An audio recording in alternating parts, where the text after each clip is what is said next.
Le chanteur Amir, qui est né et qui a grandi en Israël, a brisé le silence sur Instagram après l'attaque surprise du Hamas contre Israël survenue le 7 octobre 2023. À date, France Info fait état de 800 morts, 2600 blessés et 1500 otages. La situation est dramatique pour le pays qui connaît ainsi sa pire attaque. L'artiste fait part de sa grande compassion, lui qui a déjà vécu de l'intérieur une situation similaire. En ce 10 octobre, Amir a tenu à partager un témoignage glaçant survenu lors d'un précédent séjour en Israël qui remonte à 2021. L'interprète des tubes « J'ai cherché »,« Carousel » ou encore « La fête » raconte « Ce soir-là, je sors du studio.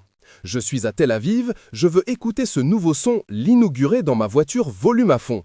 Je m'installe, lance la lecture, la musique résonne, 1 minute de chant, peut-être moins, j'arrête tout. Pluie de roquettes. Jamais je ne me suis retrouvé dehors sous les tirs. Je roule, stop sur le bas-côté, me protège le temps que ça détonne, déguerpille. Une publication partagée par Amir, @amir.h.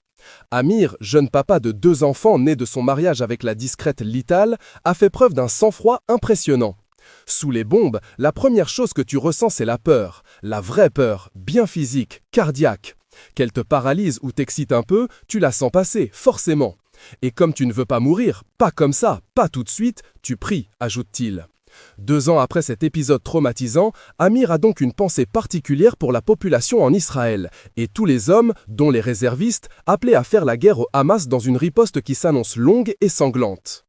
Gérard Jugnot, invité dans Vivement Dimanche ce 23 février, a demandé à une célèbre animatrice de lui garder son fils, Arthur Jugnot, lorsque celui-ci était enfant.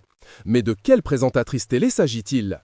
Le chanteur, qui prend la parole sur le sujet comme l'animateur Arthur, qui a taclé les stars silencieuses, ajoute « Israël est un pays qui ne peut pas se permettre de baisser la garde. Se relâcher, c'est disparaître. Ces derniers jours nous l'ont rappelé de la plus violente des manières. Ces actes barbares, inhumains, sont perpétrés par le groupe terroriste du Hamas sur des centaines de civils. Le Hamas assassine les femmes et les hommes, les enfants et les personnes âgées. Il les viole et les enlève.